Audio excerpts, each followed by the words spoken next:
two, three, action. Hello everybody, welcome to our vlog.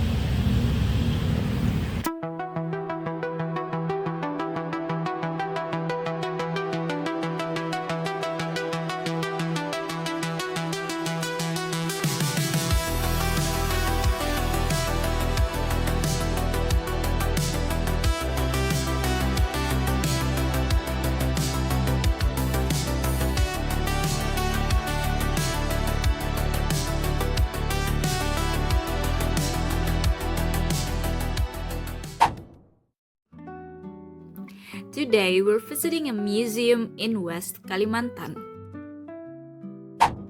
A place filled with ancient artifacts, traditional cultures, archaeological discoveries, and fascinating stories from the past. We're going to explore every corner of this museum and learn how people lived hundreds, even thousands of years ago. So stay with us until the end because this journey through history is about to begin. Let's go!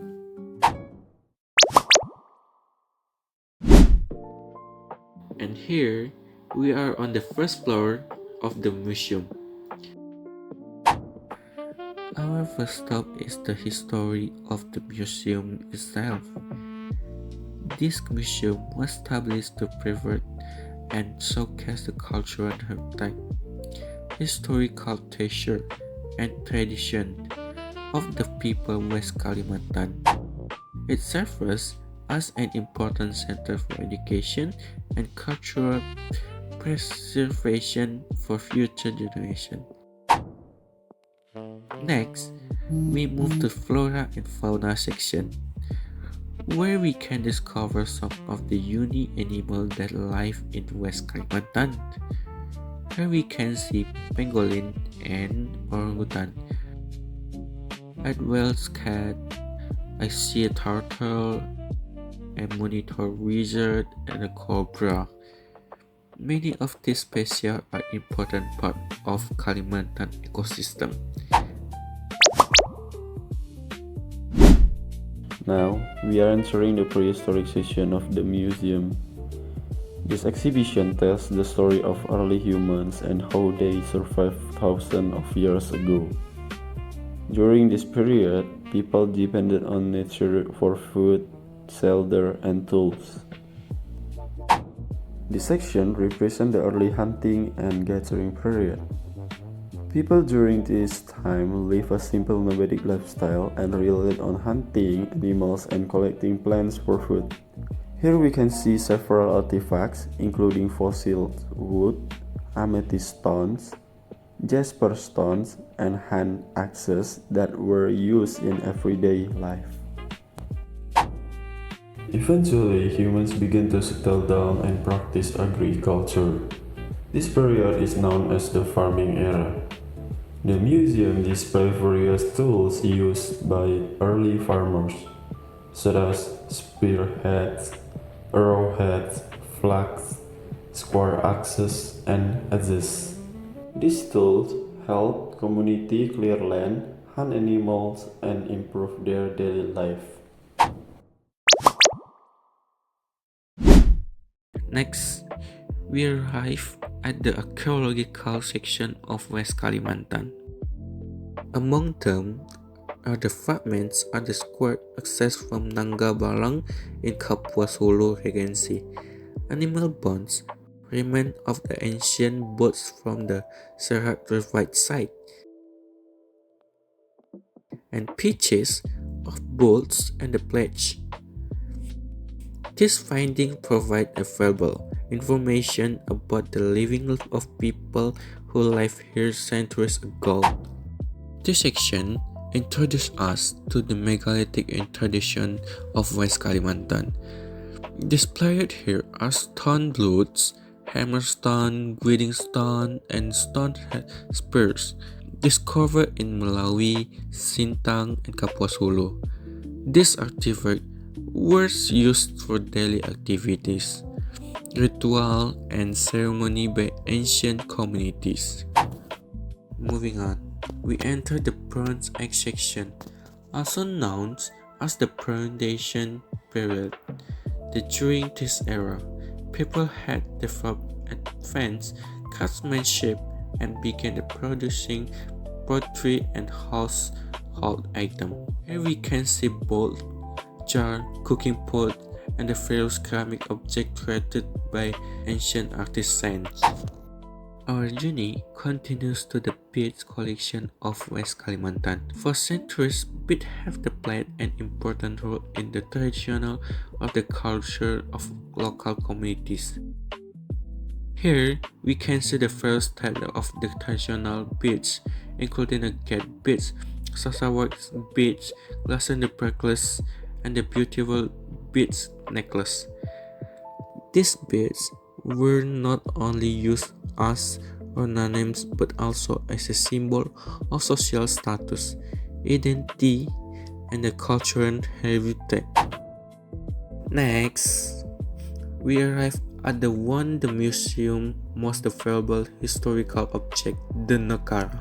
And Nakara is a large bronze dome that was used in ceremony and ritual in the ancient Southeast Asia. In West Kalimantan, show the region historical connection with other cultures and the civilization in the past. Now we enter the historical collection section. This area displays artifacts from the kingdoms and colonial period of West Kalimantan. Among the collection are official Germans from the Kadria Sultan, incense burners, amulet boxes, samurai swords, VOC swords, spears, traditional firearms, and VOC pistols. These objects reflect the rich history and cultural interaction that shaped the region over time.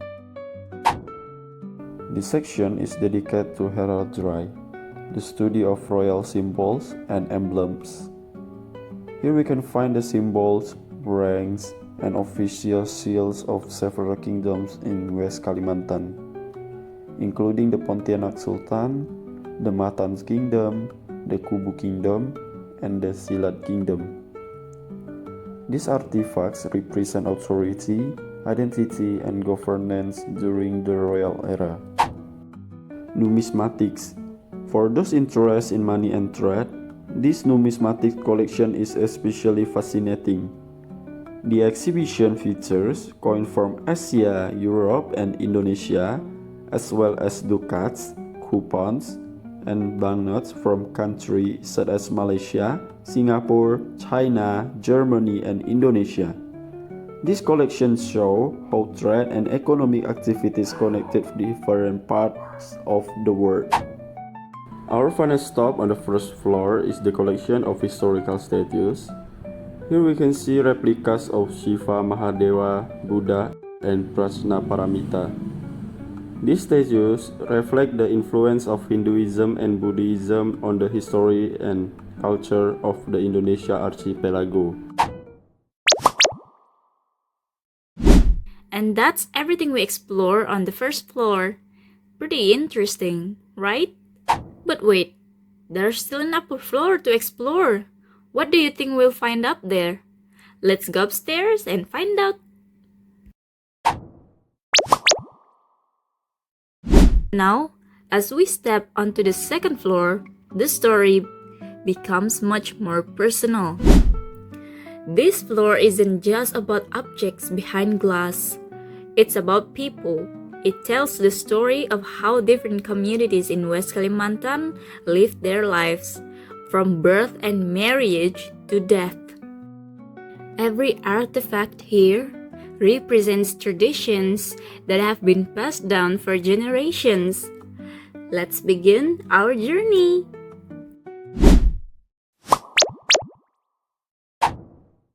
Our first stop introduced us to the rich culture of the Dayak people. The exhibitions began with the traditional mask, wooden statues, payugu, and ritual objects once used in spiritual ceremonies. This collection reminds us that Dayak people have long maintained a close relationship with nature and their ancestral beliefs. Nearby is a traditional Dayak kitchen. More than just a place to cook, the kitchen serves as the heart of the home, where families gather, share stories, and pass their traditional on to the next generations.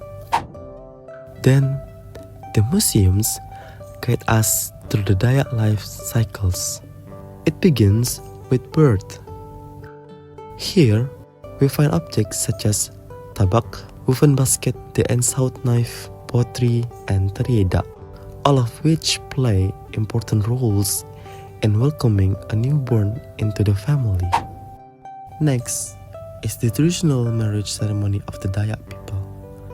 Every item's display symbolizes the unions of two families and reflects the community's value, respect, and cultural identity.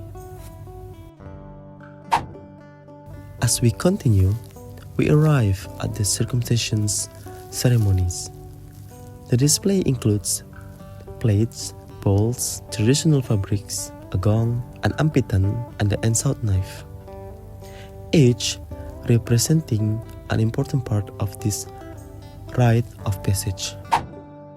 Another fascinating section focuses on traditional Dayak tattoos. Unlike modern tattoos that are often decorative, these tattoos once represented a person's identity, achievements, social status, and even their spiritual journey. Finally, the exhibition reached the last stage of life, death. Traditional funeral objects are displayed alongside a model of a rumah sandung.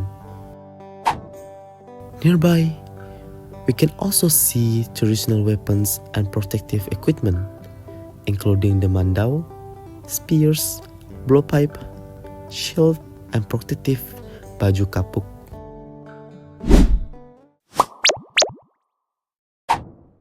Our journey now continues into the Malay cultural jewelry.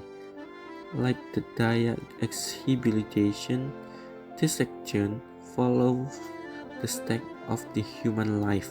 It began with the Belanggang ceremony, a traditional celebration held during the 7th month of the pregnancy. The display includes maternity clothes, twine, bowls, scarves, ring, coin, and the kitab al-Berjanji, referencing prayer and hope for the health and safety of both mother and child. The next section presents the birth ceremony, featuring the ceremonial tray, pottery, candle-holders, water dippers, and the beautifully discovered calligraphy tray they use to welcome a newborn into the family. The museum also showcases traditional Malay weapons, such as spear, spearhead, kris, shield, bichon, bandik, and golok. These weapons were important not only for the protection, but also as a symbol of honor and courage. Another display highlights the circumcision. Here we find the ceremonial object including a roster, circumcision tools, encase the prunes, the Quran, and decorative bowls, illustrating how Malay customers are closely connected with the Islamic tradition. The final stage of life is represented through the funeral equipment, including the burial clothes, water containers, encase the pruners, bottle, and the lanyard, and all used during the traditional Islamic funeral. Nearby is a reconstructed Malay living room, offering the visitors a glimpse into the daily life and hospitality of the traditional Malay household. Culture is not only the private through ceremony, but also through music, The Dayak collection featured instruments such as the satay, bamboo fluters, drum, gong, wooden xylophones, and several other traditional instruments that continue to accompany dance and the ceremony today. Meanwhile, the Malay collection includes the gambels, rebana, tar, traditional drum.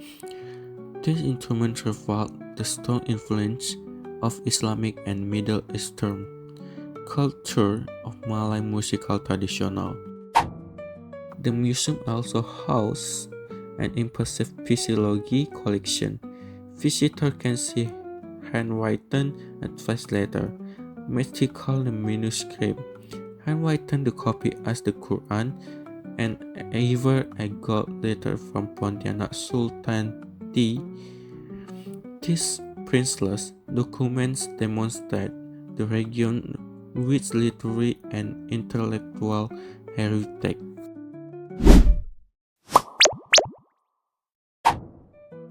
Other collection. The journey continues with several unique collections. One of them is the famous Carbide Cannon, which remains closely associated with the Eid celebration in Pontianak, where the loud blasts have become a beloved local tradition. The museum also displays traditional children's games such as spinning tops, congklak, and flat spinning tops, reminding us of a time before smartphone and digital entertainment. Interestingly, visitors can also find a complete set of tangible brass instruments, including the tenor saxophone, alto saxophone, bass tuba, trumpet, snare drum, cymbals, and bass drum.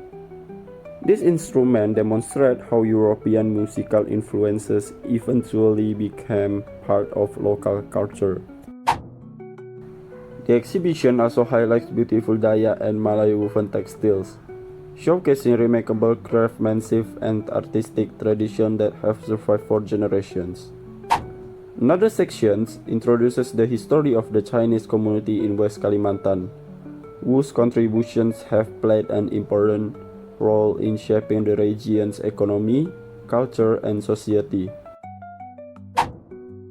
Nearby are traditional wedding costumes from the Malay communities of Sambas and Ketapang, each featuring distinctive styles and intricate details.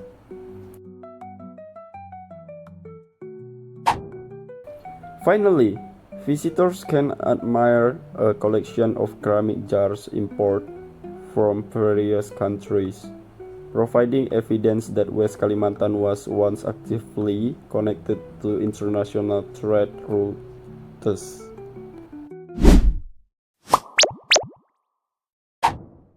Before ending your visit, don't forget to step outside and take a look at the miniatures display located near the museum grounds. Every artifact represents a tradition, every gallery respects a way of life, and every collection reminds us that culture survives only when it's remembered, appreciated, and shared with future generations. So, if you ever visit Pontianak, make sure to stop by these museums, because behind every display case lies stories waiting to be discovered.